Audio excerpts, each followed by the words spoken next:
Hello, everyone, and welcome back to another episode of Chargers Analytics with Arjun. I know I haven't done one of these solo ones in a while, and I haven't just done a solo episode in a while. Obviously, I think school and just the Charger season being over took a little bit of a break on that, but wanted to come back and just talk a little bit about Kellen Moore, the Chargers' new offensive coordinator. If you haven't gone and listened to Tyler, Steven, and Alex's podcast from last night, make sure to go do that. And I'm sure other people will have their own breakdowns or talking about Kellen Moore in general, but I promise you this video is going to be different than most. It's going to be a real statistical breakdown looking at all aspects of his play calling, just how the Cowboys performed when he was the offensive coordinator for them, and just a great overview of, I think, Kellen Moore as a play caller overall. And to me, why we should be excited for Kellen Moore as the Chargers' new offensive coordinator. I know the whole notion that it's a mutual parting of the ways between him and the Cowboys. And some people think, oh, like, why would the Cowboys let him leave? It's like, it's not a good look for the Chargers that they're hiring someone like this. I just think, McCarthy wanted more control of that offense. And we obviously don't know any of the power dynamics that go on in Dallas between McCarthy, Jerry Jones, Kellen Moore, and whoever else is up top. So I'm not going to make too many assumptions there. All we have is the stats and the film in front of us. And that's what we're going to be looking at today. So without further ado, let me start sharing my screen and we'll start looking at just some aspects of Kellen Moore's play calling. So the first thing we're going to look at is Kellen Moore's pass rate over expected. Basically, it's a better way of measuring his pass run splits. So, obviously, if you're a team that is leading by a lot in a majority of games, your run rate's going to be higher than your pass rate, or your pass rate's going to be closer to 50% than it is like 60 or 70%. So pass rate over expected is a metric that was built by Ben Baldwin, which basically said, what is the likelihood of a pass given the game situation, right? So the likelihood of a pass on 3rd and 7 in the third quarter of a 7-point game is going to be pretty high, right? It's probably going to be like 60, 70%, or even higher than that. But the expected probability of a pass on 3rd and 1 is probably going to be pretty low, right? So this is a metric that takes that into account and looks at, how often teams throw the ball over expected. So this is one of the few negative things I kind of found by Kellen Moore is that he throws the ball less than expected. So in 3 of the 4 years calling plays, he passed the ball less than what Ben Baldwin's model expected him to.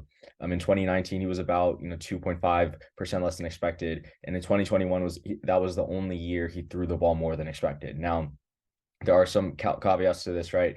2022 was his lowest year in terms of pass rate over expected, but this is also the year they traded Amari Cooper. Michael Gallup was pretty bad as a wide receiver too. Dalton Schultz was really their second receiving target. So I don't know if he had that much faith in the pass game. Plus, the defense was amazing for a second straight year. So maybe they didn't think they needed to keep passing the ball to put up points, and they just wanted to kill clock.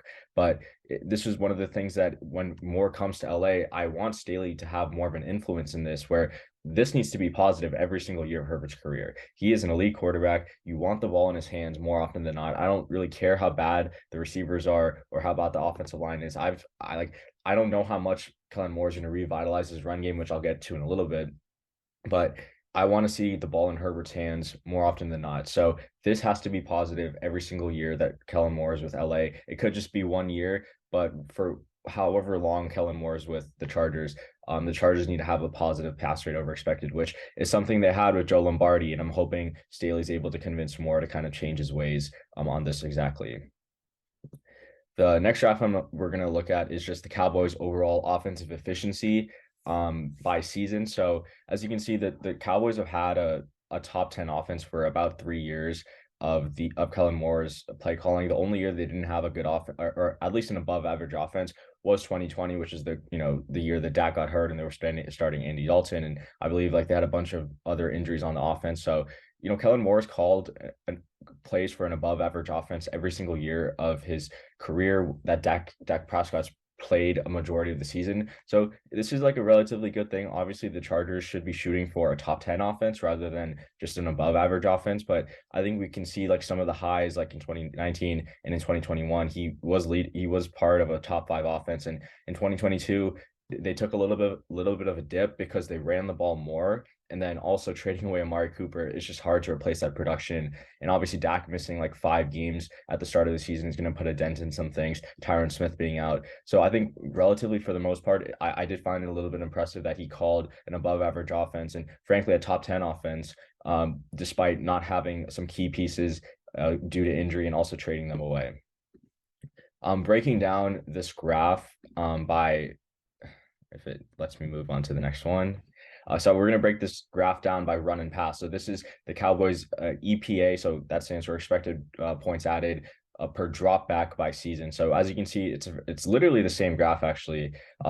It's just the same thing, but you can kind of see how good the Cowboys were passing the ball in 2019 when this was the first year they had Amari Cooper as a full-time starter. It took they weren't exactly like a top 5 passing offense in 2021, still a top 10, still a top 10 passing offense in 2022. So you can see Moore's floor with a good quarterback does seem to be like a top 10 passing offense.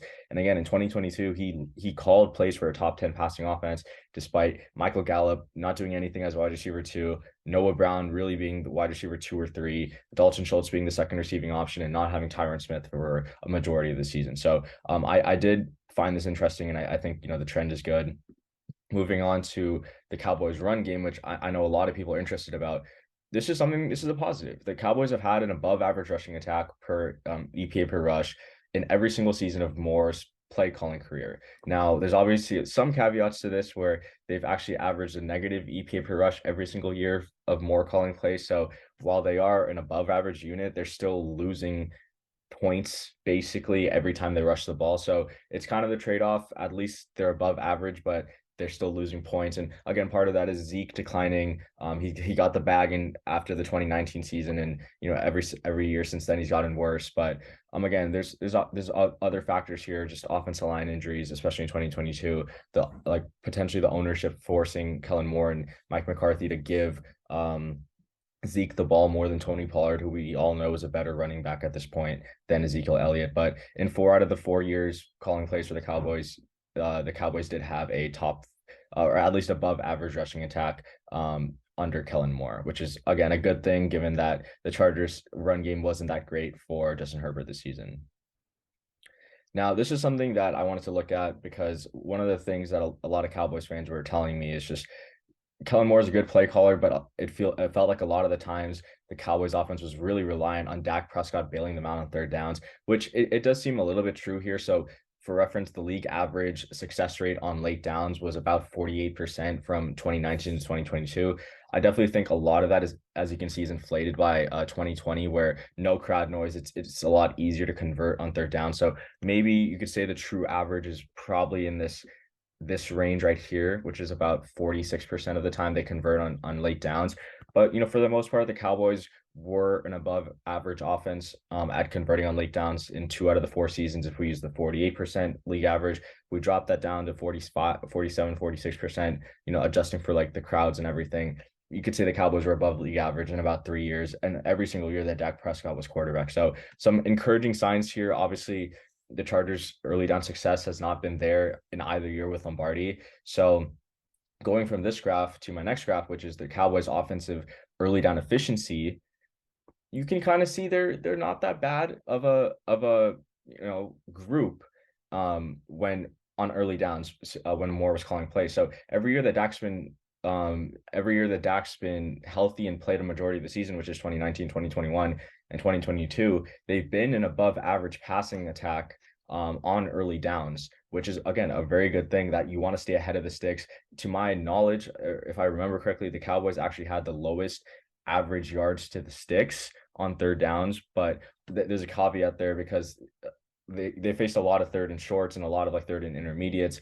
But for the most part, you can see that the Cowboys do a pretty good job of being a little, being pretty efficient, or at least being more efficient than the league average when passing the ball on early downs. This year, they kind of struggled at, running the ball on early downs, which again, I'm hoping Staley has a big influence here because I do not want to see Austin Eckler and Joshua Kelly and Isaiah Spiller like 2-yard runs on first down and 3-yard runs on second down, leaving Herbert to bail them out on third downs. They need to be passing the ball often and early because, as you can see, it's worked very, very well for Kellen Moore when he was calling plays for Dak Prescott and the rest of that Cowboys offense.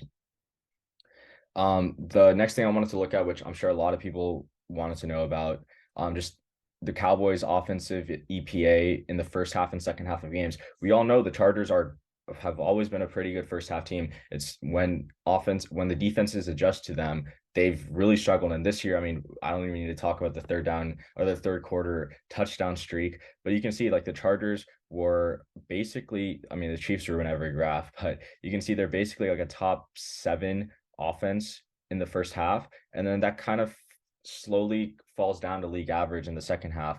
Whereas the Cowboys are, they're an okay first half team, but in the second half, they've done a pretty good job of adjusting. They're pretty much a top five offense by EPA per play in the second half of games.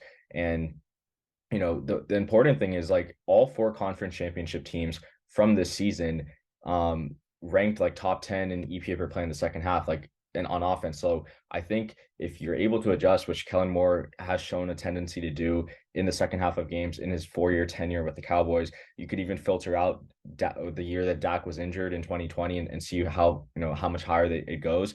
I think that's a very positive thing. And I think someone from the Chargers tweeted this out. Kellen Moore averaged like 13 points per game in the second half of games this season, which is first for any offense this season. So the fact that he did that with Cooper Rush starting 5 games again is a testament to, I think, how good he is as a play caller and the kind of stealing that he brings to the Chargers organization. The final thing that I'll show with this graph before I move on is just how often he forces broken coverage. So, this is something that I've kind of created at PFF. It's called a perfectly covered play. So as you can see in the subtitle, it's when every player in coverage receives a coverage grade of 0 or better from the PFF charters. Remember, I don't chart the games. I just do the data analysis.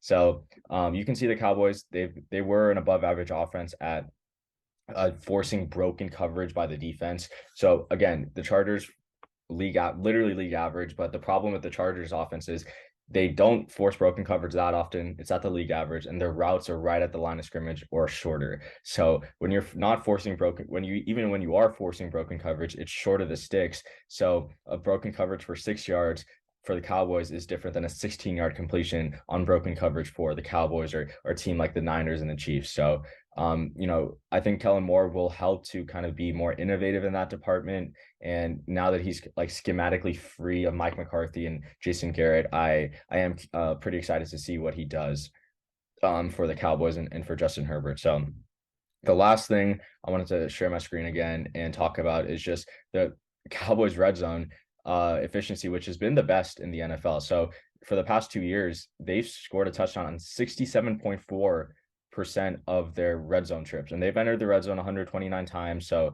if we look at like just volume stats, they've entered the red zone, the seventh most times since 2021. Comparatively, the Chargers have entered the red zone the third most times since 2021, but the Chargers rank 10th in red zone touchdown percentage. Cowboys are first. And if we look specifically at 2022, which is where the Cowboys really shined, Cowboys scored a touchdown on 71.4% of their red zone trips in 2022, while the Chargers ranked 18th at 54.5. A 17% difference is huge. And I think, that would really go a long way in the Chargers becoming a much more efficient offense. We saw that they really struggled to throw the ball in the red zone, whether that's a factor of Donald Parham being injured or Mike Williams being injured or just not having any faith in the play action game or the offensive line or whatnot. They just struggle to really convert in the red zone. And I think Kellen Moore will help to really take over that department and hopefully be a guiding stone for Justin Herbert to really excel in that department, because we know that Justin Herbert is a very good red zone quarterback and he doesn't really make many mistakes down there. Don't bring up the Chiefs game because, again, I don't really think that was his fault. That was Gerald Everett's fault. Last thing I wanted to talk about, the one kind of like negative thing I have with Kellen Moore is they just end up in third downs a lot. You can see both the Cowboys and Chargers ranked top 5 in most third downs faced in the past 2 years. It's not too awful of a stat. Obviously you see the Chiefs at 8, Eagles at 6, Bengals at 3, Bucks at 2. So it's not always the worst thing that the Cowboys are always facing these third downs. As you can see, in terms of third down conversion over expected, the Chargers ranked 5th and the Cowboys ranked 7th. So Kellen Moore is going from from Dallas to LA, where he'll have a better quarterback who is better statistically and just on film in these situations at converting third downs. So I'm not too worried about the third and longs or the third downs that Kellen Moore will be facing, because I think Justin Herbert will be able to bail him out of that, which we saw many times with Justin Herbert and under Joe Lombardi. So that's kind of everything I had. I hope I was able to kind of give you guys a more of a schematical breakdown of or not schematic, statistical breakdown of Kellen Moore in his time with Dallas. Again, personally, I'm pretty excited about this hire. I know a lot of people in the industry, analytics industry, and just like scheme industry really respect Kellen Moore. Obviously, you're going to have a group of analysts who don't think he's that good, or maybe Dak was, carrying him a little bit. Again, it's a matter of opinion, but just watching him call plays, I did think he was a pretty good play caller. And look, these young guys, right? I know he's one of those guys who's deemed with experience, quote unquote, but he's also a guy that's called plays for 4 years now. He has the experience and he's still a young guy. And I think personally that part of his scheme was kind of just hampered because he was playing, or he was coaching under Mike McCarthy and Jason Garrett. Like Garrett and McCarthy might both be very good coaches, very good schematically, but I want to see more with full command of his offense. And I think he's going to get full offensive autonomy in LA. The only thing I want Staley to have kind of in charge of is the pass rate. Like you just got to be throwing with Justin Herbert, right? Like obviously you want to have a balanced rushing attack, you want to have a good run game and be able to convert runs to touchdowns in the red zone, but you still want to be throwing 65, 70% of the time. And that pass rate over expected graph, which is the first graph I showed, the Chargers need to be positive again every single year of Herbert's career. So no second and long runs, or like throw the ball often and early, and it just improve the Chargers red zone offense. And I think Kellen Moore is probably going to be a head coach by 2024. But again, I'm pretty excited for this hire. Obviously you're entitled to your own opinion, but I think a lot of the things I laid out show that he had a lot of success with Dallas, leading them to top 10 offenses in 3 of the 4 years that he had Dak Prescott as a healthy quarterback. So I hope everyone enjoyed this video. Let me know if you guys disagree with any of my takes or any of the stats I brought up, and make sure to go follow me on Twitter at Arjun Menon 100, where I'll also be posting more Kellen Moore stuff. But again, thanks to everyone for listening, and until next time, I'll catch you guys later.